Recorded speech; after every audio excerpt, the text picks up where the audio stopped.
Assalamualaikum korang. Hai. Ingat Gunung Hub.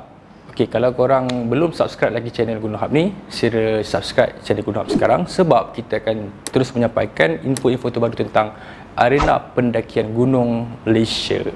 Okey, so berbalik kepada benda yang hangat diperkatakan sekarang, kebenaran mendaki ketika PKPP.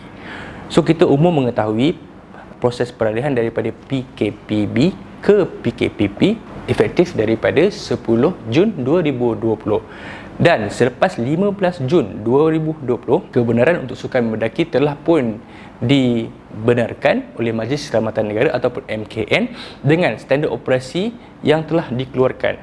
So tanggungjawab kita sebagai pendaki adalah untuk mengikut standard operation procedure yang telah dikeluarkan ni. Sebab apa kita kena ikut SOP ni? Sebab SOP ni dah dikaji oleh orang-orang yang arif pasal ni dan dapat nasihat daripada KKM, dan ringkasan daripada SOP pada 9 hari bulan kita telah terima beberapa SOP. Satunya kebenaran mendaki daripada KBS, Kementerian Belia dan Sukan, dan satu lagi kebenaran daripada Majlis Keselamatan Negara. So based on SOP yang kita terima, aku dapat simpulkan kat sini.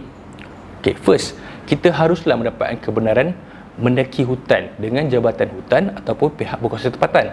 Apa yang dimasukkan dengan jabatan hutan ni? Jabatan hutan ni adalah lebih kepada untuk hutan simpanan kekal ataupun taman negeri. Taman negeri tu macam taman negeri Stong, macam taman dekat CBL, itu taman negeri. Tapi kalau hutan kekal ni lebih kepada hutan simpan yang macam Jabatan Perhutanan Perak, yang tu untuk hutan simpan. Dan pihak berkuasa tempatan. Ada juga bukit bukau yang tak ada diselia bawah hutan simpan ni, tapi kita harus juga mendapat pihak berkuasa tempatan punya kebenaran ataupun tuan tanah punya kebenaran. Sebab apa kita perlu dapatkan ni? Okey, kita go through satu-satu SOP ni. Okey, so seringkasnya, first SOP kena dapatkan kebenaran jabatan hutan ataupun pihak berkuasa tempatan. Yang kedua, maksimum penyertaan 20 orang untuk satu grup. Waktu pendakian 8 pagi sehingga tetapi waktu pendakian ni masih lagi dalam kajian. Mungkin juga aktiviti bermalam akan dibenarkan seterusnya, dengan syarat kita kena ikut SOP yang sedia ada lah. Diorang akan keep updated SOP ni dalam Majlis Keselamatan Negara punya website. Okay, setakat ni tiada kebenaran berkemah dibenarkan. Kalau kita baca balik apa yang ada dalam SOP semalam, dia kata kebenaran berkemah untuk berkemah, yes ada, tapi bermaksud kat sini kebenaran berkemah tu tak boleh bermalam. Trip ni kita boleh lakukan tapi untuk hari. Andai kata kalau kita nak mendaki daripada pukul 8 sampai pukul 4 kan, so kalau kita pasang kemah dalam pukul 12 ke pukul 3 tu, yang tu boleh. Itu maksud dalam SOP tu. Bukannya kita kita tidur semalaman. And then setakat ni tak ada kebenaran bermalam. And then bawa keluar sampah anda, saringan kesihatan. Okey, yang sihat saja dibenarkan buat masa ni. So kalau orang ataupun peserta ataupun pendaki yang ada simptom-simptom kurang sihat seperti batuk, demam, sakit tekak ataupun suhu badan tinggi 70 ataupun suhu badan tinggi 37.5 dan ke atas, elakkan untuk hadir ke tempat ni sebab anda tak dibenarkan untuk meneruskan pendakian, dan Malim Gunung yang bertanggungjawab untuk follow this SOP akan halau anda balik. So kalau anda rasa tak sihat, jangan pergi trip ni. Saya suggestkan korang install My Sejahtera untuk korang update dan dapatkan sentiasa update daripada apps tu. And then rekod kesihatan dan tahap kesihatan untuk pendakian anda. So rekod benda tu dalam form ataupun borang yang akan dikeluarkan. Okey. Dan seterusnya menggunakan khidmat jurupandu atau Malim Gunung yang berpengalaman dan berdaftar dengan kawasan PBT. Maknanya kat sini kalau jurupandu tu berdaftar dengan lokal punya pihak berkuasa, so kita kena pastikan kita menggunakan khidmat beliau lah. Ataupun kalau untuk hutan kita kena guna Malim Gunung, ada persatuan Malim Gunung ataupun jurupandu alam semula jadi yang available.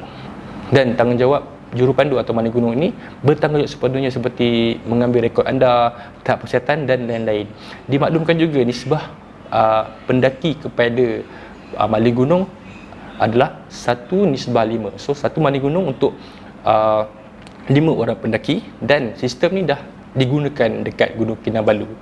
Okay, tujuan diorang buat sistem ni adalah untuk betul-betul secure kontak tu dan elakkan kontak tu bergabung dengan kontak-kontak yang lain. So andai kata kalau korang pergi dalam satu grup berjumlah 20 orang pendaki, so kena ada 4 baling gunung lah. Dan pakai face mask sebelum dan selepas mendaki.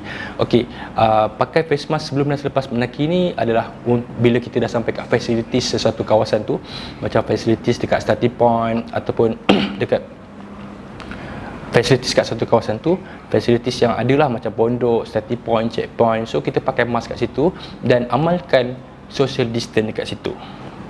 Okey, elakkan berkumpul beramai-ramai di checkpoint atau puncak.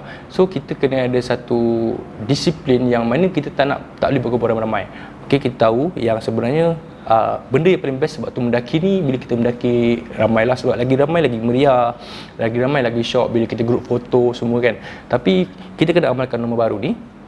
So suggestion aku kat sini, bila kita dah puas bergambar dekat puncak, dekat satu kawasan tu, kita bagi laluan dekat grup-grup yang lain dan elakkan untuk melepak lama dekat atas puncak gunung ni selepas kita mendaki dan kita dapat view ataupun tujuan kita mendaki tu. So kita teruskan beri laluan dekat orang lain. Okay, amalkan etika ketika batuk dan bersin. So kalau kita batuk dan bersin tu, amalkan. Andai kata kita bersin on track ke apa, pastikan kita sanitize balik lah selepas kita batuk atau bersin tu. And then buang sampah seperti face mask ataupun barang-barang yang kita gunakan untuk PPE tu dekat tempat yang disediakan. So dekat sini kita umum mengetahui bila kita lepas mendaki tu, kita kena bawa sampah yang kita mendaki tu keluar, tapi kita asingkan sampah PPE dengan sampah face mask ni kat satu tempat. So pastikan kita buang kat proper place. Maknanya kita selepas kita mendaki tu, kita buang kat bawah. Dan kita jangan buang benda-benda ni dalam hutan, sebab kita tak tahu sama ada kita pembawa virus ataupun tidak.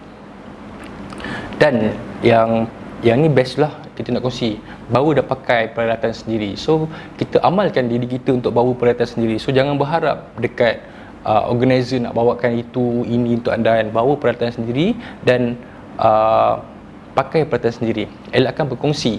Buat masa ni kita kena amalkan norma baru. Sekali lagi saya ingatkan. Dan untuk makanan dan minuman pun jangan berkongsi lah. Kecuali kalau anda satu family atau keluarga, yelah bolehlah kongsi yang sesama keluarga kan. Tapi untuk berkongsi makanan, minuman ataupun equipment dengan stranger ni tak digalakkan buat masa ni. Berkongsi tu best, tapi kita elakkan lah untuk kita jaga sama kita buat masa ni.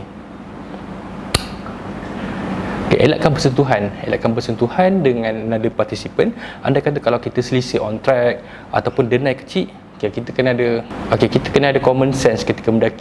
Kita kena elakkan sentuhan ketika mendaki.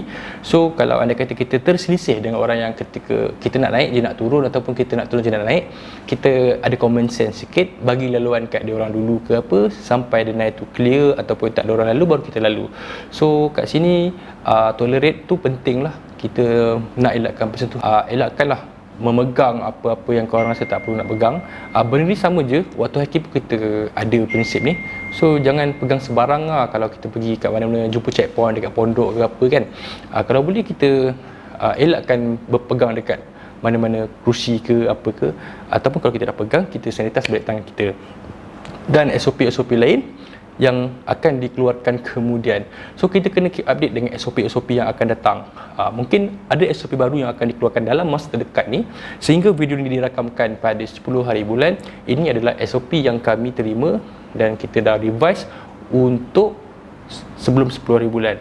So selepas ni mungkin ada SOP baru, mungkin kebenaran mendaki dah dibenarkan kembali ke, ataupun camping dah dibenarkan. Kita berharap semuanya kembali seperti normal. Dan waktu tempoh PKPP ni akan habis sehingga 31 Ogos. Masa tu kita declare kita betul-betul dalam fasa pemulihan ke fasa yang baru. So aku nak simpulkan sekali lagi. So first, untuk trip setakat ni hanya kebenaran day trip dibenarkan. Wajib menggunakan malim gunung. Sila pastikan diri anda sihat ketika mendaki. Amalkan social distance. Install app MySejahtera, sebab kat situ korang boleh dapat macam-macam info lah kan. Macam-macam info update yang baru, kita boleh dapatkan info kat situ. keep safe, keep healthy, jaga kesihatan masing-masing. Dan jangan lupa like, share dan subscribe channel Gunung Hub untuk korang dapat tahu ataupun untuk korang dapat tahu input-input terbaru tentang area perlindungan Malaysia. Okay, see you next video. Assalamualaikum warahmatullahi wabarakatuh.